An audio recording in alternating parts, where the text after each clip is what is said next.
साथियों, मुझे सूट किसान मोर्चे में मैं कहना चाहता हूँ कि जनता आपको भगवान के रूप में देखती है, क्योंकि अब आने वाले समय आने के ईद से पहले हमने लाठियां खाई, ईद से पहले हमने अपने किसानों की युवाओं की सीटों दिया, अब उन सीटों का बदला लेने का वक्त आ गया।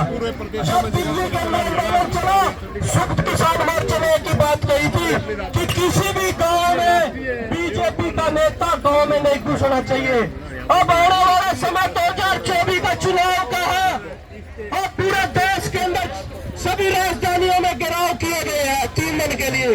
मैं कहना चाहता हूँ हरियाणा प्रदेश के संयुक्त किसान मोर्चा जिसमें सभी संगठनों पर बैठे 3 दिन में मीटिंग करके अपनी तरफ से कैसे निर्णय ले 2024 के अंदर मेरे हिसाब से सड़कों पर आने का अब सरकारों से बदला लेने का समय है। उसके अंदर हमारे पे केवल संघर्ष करने के लिए 3 महीने हैं जिसके अंदर हम बदलाव कर सकते हैं, क्योंकि 3 महीने के बाद तो चुनाव चल पड़ेगा।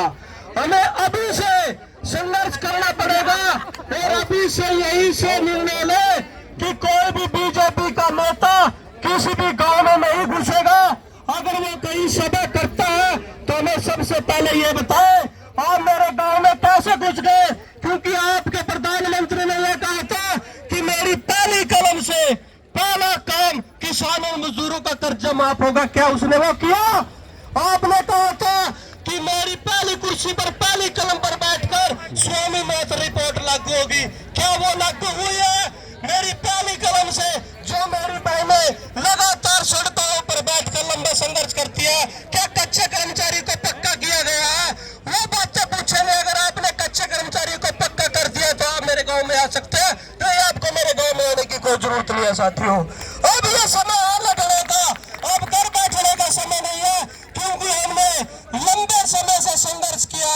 आज उस संघर्ष का जो हमें अब मजबूती के साथ बदला लेने का मौका है, वो अब है। मैं फिर दोबारा से संयुक्त किसान मोर्चा जिस तरह से 4 साल से लगातार कोई गलती न करते हुए इस आंदोलन को लंबा लेके आया और हमें एकता के मजबूत में बांध के रखा, इसको इसी तरह से 6 महीने इलेक्शन के हैं, ये 3-4 महीने संघर्ष को सही तरीके से किसी नेता के किसी उद्योगपति के बकाऊ में ना आकर केवल अपने ये क्रांतिकारी जो बलिदान देना जानते हैं, केवल इनकी आस्था में विश्वास रखकर आप सही निर्णय ले। हम आपको विश्वास दिलाते हैं कि बीजेपी को सत्ता से बाहर फेंकने का काम करेंगे। जय जवान, जय किसान।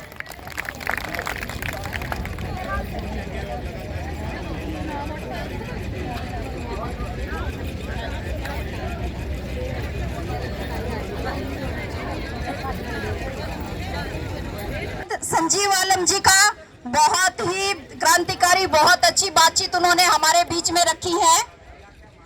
और मैं ये जो भी साथी इधर उधर खड़े हैं दूर दूर, उन सब से अपील है जो इस महापड़ाव में पहुंचे हैं, किसान मजदूरों के महापड़ाव में, उन तमाम साथियों से मेरी अपील है कि वो यहाँ दरी पे आके बैठ जाएं। जो सरकार के भेजे हुए हैं, CID लेने आए हैं, वो ठीक बात है, वो दूर दूर ही खड़े रहेंगे, वो नहीं आएंगे।